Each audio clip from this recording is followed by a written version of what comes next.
అందరికీ నమస్కారం. Manga musical event ఛానల్కు స్వాగతం సుస్వాగతం. నేటి అంశం పాపం పుణ్యం, పవిత్ర నదుల సంగమ స్నానం. కలనైనా కలవరమందైనా ఈ సృష్టిలోని ఏ ప్రాణికి హాని తలపెట్టక, పరుల సొమ్ముకు ఆశపడక, ప్రత్యక్షంగా కానీ పరోక్షంగా కానీ కారణం ఏదైనా ఎదుటి వారిని నిందించుటను పాపమని, అది ఆధ్యాత్మిక, సామాజిక, సామాన్యుల అసామాన్యుల జీవన విధానాలలో నేర స్వభావాన్ని కలిగించే పరిస్థితులకు పాప భయ ప్రభావం కొంతమేర చరిత్రల ఆధారంగా నమ్మకాన్ని కలిగించే ప్రయోజనమని నమ్మే ఓ నమ్మకం. కనుపాప దూరమైన కనులకు కూడా కలలు వస్తూనే ఉంటాయి. కనుపాప దూరమైన కనులకు కూడా కలలు వస్తూనే ఉంటాయి. తనవారే పరవారైనా భారమైన బ్రతుకుల్లో కూడా ఆనందాన్ని నింపే పరోపకారం, పరస్పర సహకారం, జాలి, దయ, సానుభూతుల సానుకూల స్పందనే పుణ్యమని, అది మానసికంగా ఆనందాన్ని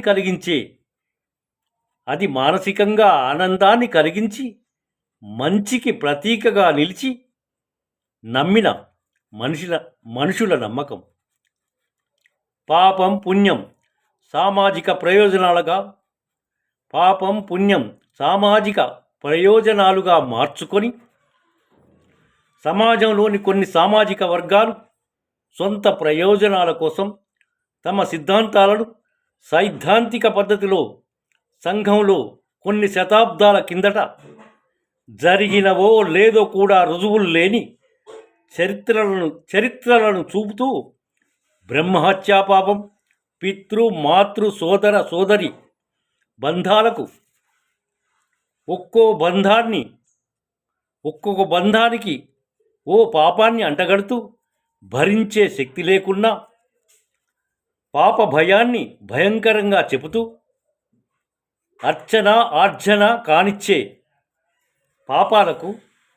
పాప కర్మలకు పరిహారం పేరుతో క్రతువులెన్నో చేయించి కాసులు లాగేసే పాపాలకు ఎన్ని కర్మలు చుట్టుకుంటాయో తెలిపే పుణ్యాత్ములెవరు?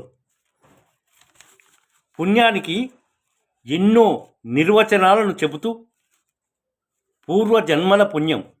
పూర్వజన్మల పుణ్యం, నడుస్తున్న జన్మకు, వచ్చే జన్మకు పుణ్యాలు ఎలా చేస్తే సుఖంగా బ్రతకవచ్చో మంత్రాలు, తంత్రాలు,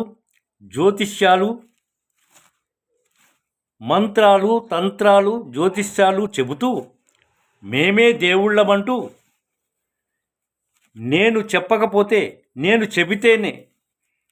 నేను చెబితేనే దేవత వింటుందని తమకు తామే దేవుళ్ళుగా చలామణి అవుతున్నారు. పైకి ఆదర్శంగా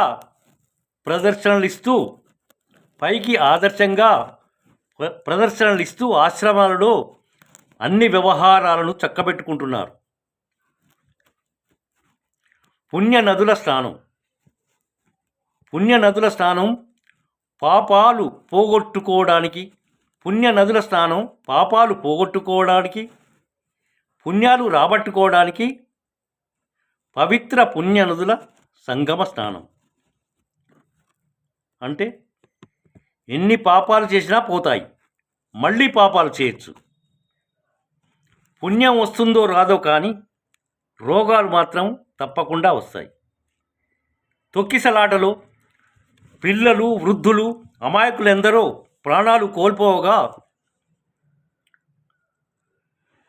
అంతమంది సాధువులు ఉన్న చోట, ఎన్నో వేల మంది దివ్యశక్తులున్న సాధువులున్న చోట, అంత పవిత్రమైన చోట జరిగే ప్రమాదాలను పసిగట్టలేని సాధువుల ఆ దివ్యశక్తుల మాటేమిటి?